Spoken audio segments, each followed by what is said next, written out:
किसी ने बड़े कमाल की बात कही है कि एक वो है जो हमें देता बेहिसाब है और एक हम हैं जो नाम भी जपते हैं तो गिन गिन कर। नमस्ते दोस्तों, मैं हूं आरजे कार्तिक।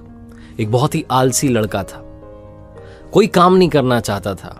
उसे किसी ने बताया कि एक आश्रम है, वहां पर जाओ, आराम से रहो, 2 समय का भोजन मिल जाता है, बीच में नाश्ता मिल जाता है। उसने कहा बढ़िया।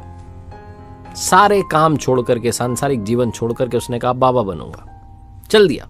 भोला भाला था, आलसी था, वहां रहने लगा। जो आश्रम में गुरुजी थे उस समय पर प्रवचन देते थे, बाकी समय आराम करता था, भोजन कर लेता था, सो जाता था, भरपेट खाना मिलता था।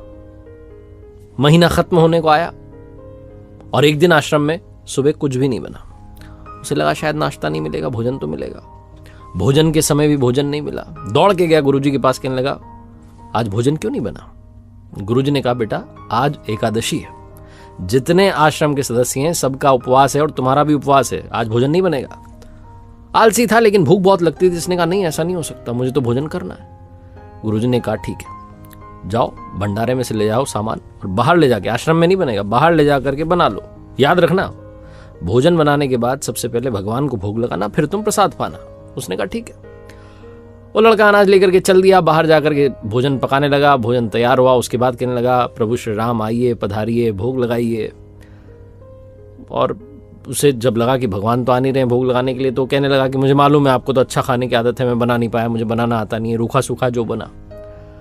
भगवान श्री राम उसकी सरलता पर प्रसन्न हो गए और दर्शन दे दिया। उसने देखा कि भगवान श्री राम आए हैं और साथ में माँ सीता भी आई हैं। उसने 2 लोगों का भोजन बनाया था, एक अपना और एक भगवान का। अब क्योंकि माँ सीता भी आई थी, भगवान भी आए थे, तो उसने वो प्रसादी भगवान को उनके ग्रहण करने के लिए सामने रख दी। भगवान श्री राम ने, माँ सीता ने भोजन किया और उसके बाद वो जाने लगे। तो इस भक्त ने, जो भोला सा आलसी सा भक्त है, इसने कहा कि प्रभु आप आए, आपके दर्शन हुए, बड़ा अच्छा लगा, मुझे खाने को कुछ नहीं मिला लेकिन कोई बात नहीं, बस एक आपसे विनती, अगली बार जब आप आए तो कितने लोग आएंगे ये पहले बता दें, ताकि मैं उतने लोगों का भोजन बना के रखूं। भगवान श्री राम फिर से मंद मंद मुस्कुराए और अंतर ध्यान हो गए। ये आश्रम में गया, फिर से इसका रूटीन चलने लगा। एकादशी आई, फिर वो अनाज लेकर के चला। आपकी बार इसने 3-4 लोगों को ले लिया कि भगवान श्री राम अपने साथ में कोई ना कोई लेकर के आते हैं।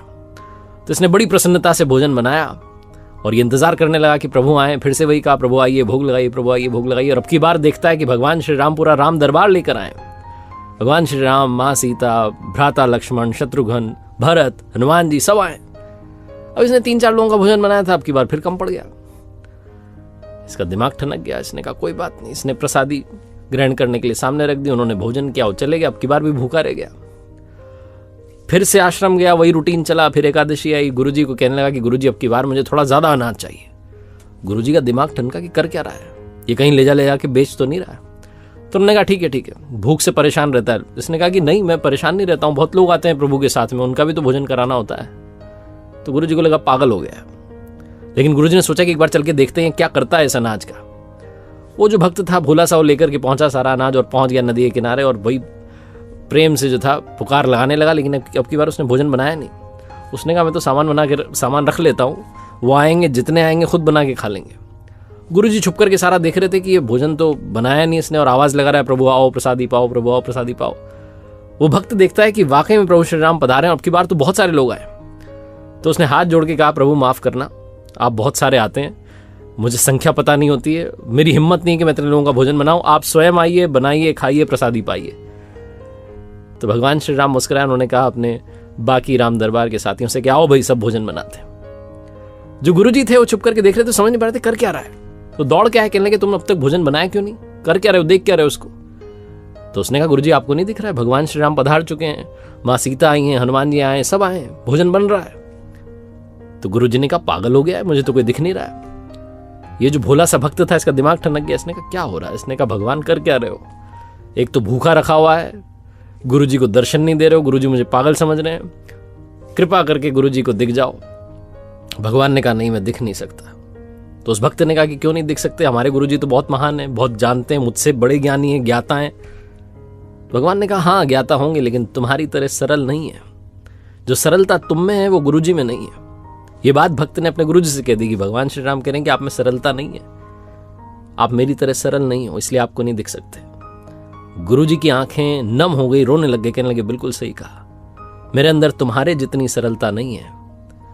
और माफी मांगने लगे। भगवान ने फिर गुरुजी को भी दर्शन दिए, उस भक्त को तो दर्शन दे ही दिए थे।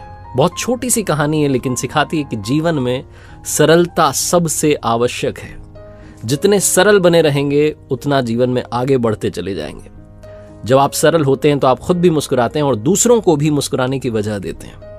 एक बार फिर से वही बात जो अक्सर आपसे कहता हूं, प्रभु के आशीर्वाद, अपनी मेहनत और अपने परिवार के प्यार के साथ कर दिखाओ कुछ जैसा कि दुनिया करना चाहे आपके जैसा। देखते रहिए मेरे साथ हर सोमवार सुबह 9:30 बजे एक नई कहानी और हर शुक्रवार सुबह 9:30 बजे लर्निंग सीरीज का एक नया वीडियो। याद रखिए एक नया चैनल मैंने शुरू किया है जिसका नाम है आरजे कार्तिक एक्स्ट्राज। वहां मोटिवेशन के अलावा बहुत सारी बातें आपका इंतजार कर रही हैं।